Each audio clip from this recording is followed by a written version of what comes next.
नमस्कार, मैं ज्योति प्रिया शर्मा और आप देख रहे हैं मेरे साथ भारत मीडिया। भारत मीडिया में आपका स्वागत है। सरकारी धान केंद्रों का सूरत हाल। अपना मजदूर अपनी व्यवस्था लेकर आएं और अपना धान क्रय कराएं। बिजली नहीं होने पर जनरेटर भी साथ लाएं। धान क्रय नहीं होने पर बिचौलिए भी मिल जाएंगे। खबर बेलथरा रोड बलिया से।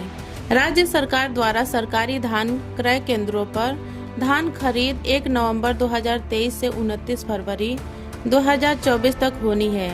आज भारत मीडिया की टीम धान क्रय केंद्रों का जायजा लेने के लिए स्थानीय कृषि मंडी स्थित धान क्रय केंद्र पर दिन के 1 बजे पहुंची। आप वीडियो में स्पष्ट देख सकते हैं कि धान क्रय केंद्रों के सामने न तो कोई कांटा है, न कोई ट्राली या लेबर है। यहाँ तक कि धान खरीद करने वाले विपणन निरीक्षक केंद्र प्रभारी का भी पता नहीं है। कुल मिलाकर धान क्रय केंद्र पर आप ताला लटका हुआ देख पा रहे हैं।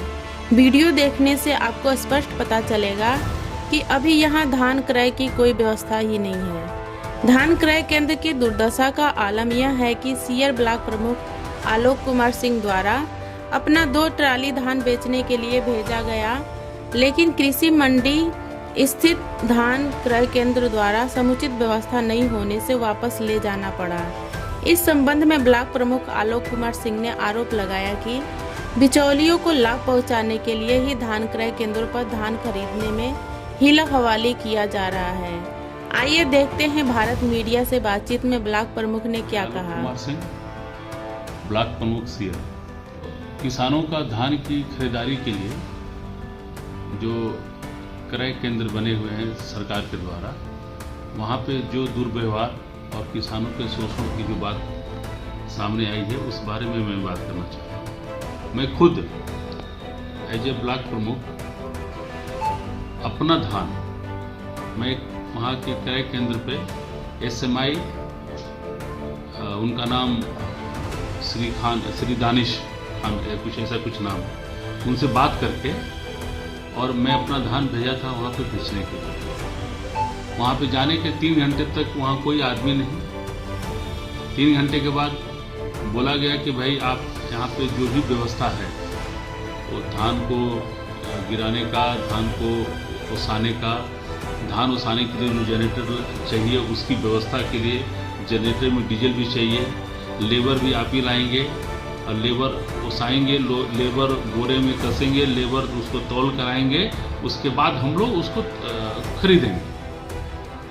तो मैं पूछा कि भाई क्या इस तरह हमेशा होता है? तो बोले हाँ, ये सिस्टम यही होता है और सरकार यही व्यवस्था हम लोग को दी है, इसी तरह हम लोग काम करते हैं। तो मैं उस पर थोड़ी नाराजगी व्यक्त करते हुए अपना अनाज मैंने वापस बुला लिया। मैं बोला कि नहीं, मुझे इस तरह नहीं करना है, मैं बाद में देखूँगा मुझे क्या करना है।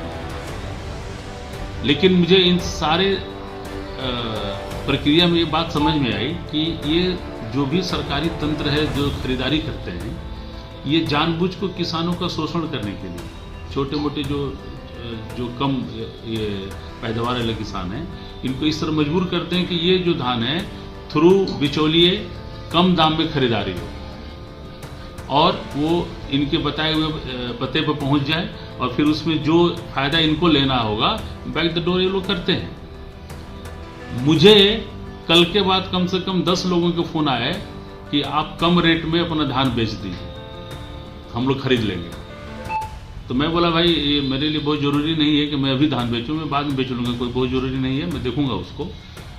लेकिन ये लोग जो नेक्सस बनाए हुए हैं यहाँ पे, मैं उसके खिलाफ सरकार से मतलब बताना चाह रहा हूँ कि किस तरह ये लोग अपने सरकारी तंत्र का मिसयूज करते हुए किसानों के साथ बुरा व्यवहार, उनका शोषण, उनको अपमानित करना, उनको अपने क्रय केंद्रों पर न आए इसके लिए इनडायरेक्ट तरीके से प्रेशर बनाना है कि अगर आप मेरे पास आते हैं तो आपको इतना संघर्ष है, इतना करना पड़ेगा। उससे अच्छा है कि आप चले जाइए और किसी और दानिश खान जी से हुई थी और उनका व्यवहार, उनका आचरण और उनका बात करने का तरीका जो था बहुत ही नकारात्मक था। उनको इस बात की फिक्र नहीं है कि कोई अनाज उनको खरीदना है या किसान को फायदा पहुंचाना है।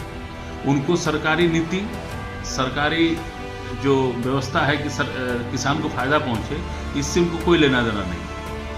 उनका आचरण और उनका तरीका बहुत ही गलत था। लोग यही जनरेटर बाहर से लेके हायर करके ले गए और फिर जनरेटर में तेल डालने के लिए वो बोले कि डीजल आप खरीद कर लाइए।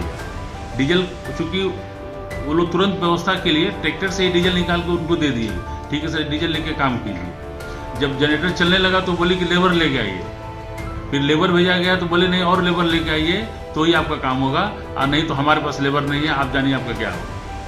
तो मैं उसको नाराजगी व्यक्त करते हुए मैं अपना अनाज वापस मंगा सरकार को। अपने जिलाधिकारी महोदय से मैंने कल का टाइम लिया है, मांगा है, अगर मिलेगा तो मैं उनसे मिलकर सारी बातें कहूँगा।